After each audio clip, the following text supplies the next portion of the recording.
안녕하세요. OTV 뉴스입니다. 그동안 잘 지내셨나요? 뉴사우스 웨일즈주의 코로나 확진자가 지난 영상에서 400명대에서 200명대를 훌쩍 넘겨 600명대가 되더니 이틀 전에는 700대를 거뜬히 넘기고 800명대를 기록했습니다. 그리고 오늘은 818명이 신규 감염됐고요. 3명이 사망한 것으로 알려졌습니다.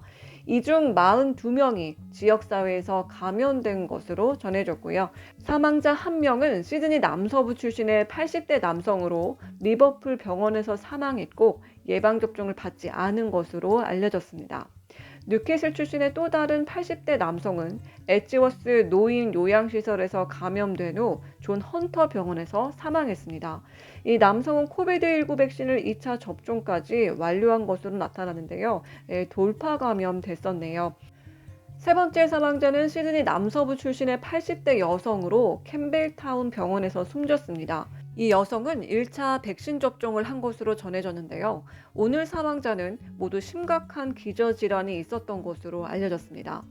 아울러 글래디스 베레즈클리안 주총리는 이번 주말까지 학교 학생들을 위한 다음 단계를 설명할 수 있기를 희망한다고 말하는 한편 새로운 광역 시드니 제안으로 인해 싱글버블 파트너를 잃은 사람들이 새 파트너를 선택할 수 있다고 덧붙였습니다. 그런가 하면 현재 시드니 코비드19 핫스팟으로 분류된 블랙타운의 한 교회에서 60여 명이 교회 예배에 참석한 것으로 알려졌습니다. 주 총리는 매우 낙담했다라고 말했는데요. 경찰은 제보를 받은 후 오후 7시 30분에 블랙타운에 있는 크라이스트 엠버시 교회에 출동했고 약 60명의 성인과 어린이들이 건물 안에서 설교에 참여하고 있었다고 말했습니다. 이들은 캔터베리 뱅스타운과 페어필드, 리버풀 등 시드니 서부 전역에서 이동한 것으로 밝혀졌는데요. 30명에게는 1,000불이, 교회에는 5,000불의 벌금이 부과됐습니다. 경찰은 또한 교회에서 사용하고 있는 QR코드 체크인 시스템도 없었다고 덧붙였습니다. 현재 코비드19 제한 사항에 따라 교회는 라이브 스트리밍 서비스와 장례식이나 추도식을 거행하는 경우를 제외하고는 일반인에게 개방할 수 없습니다. NSW주 경찰청장 믹 풀러는 매우 실망스러운 일이라며 우리는 이러한 사건이 우리 지역사회의 슈퍼 전파자라는 것을 알고 있고 비즈니스 리더든 수상이든 교회 지도자든 상관없이 올바른 일을 지도해야 하지만 커뮤니티에 잘못된 메시지를 보내고 있다고 말했습니다. 이런 가운데 오늘부터 광역 시드니 12개 핫스팟 지역에 통행금지 명령이 시행되고 있습니다. 오후 9시부터 오전 5시까지 이 지역의 주민들은 승인된 근로자가 아니거나 응급 상황이 아니면 집에 머물러야 합니다. 버닝스와 오피스웍스와 같은 더 많은 상점이 클릭 앤 콜렉트로만 이용할 수 있고요. 해당 지역의 사람들은 하루에 1시간만 운동을 할 수 있습니다. 또 하나 바뀐 사항이 있는데요. 캔터베리 뱅스타운과 컴벌랜드, 페어필드 핫스팟 지역의 근로자는 LJ 외부에서 근무하기 위해 이전에 72시간 동안 코비드19 검사를 받았었는데 이젠 그럴 필요가 없어졌습니다. 또한 핫스팟 지역에서 거주하거나 근무하는 보육 종사자와 장애 지원 종사자는 8월 30일까지 1차 예방접종을 맞아야 합니다. 이와 더불어 NSW 전역의 모든 사람들은 이제 야외에서 마스크를 착용해야 합니다.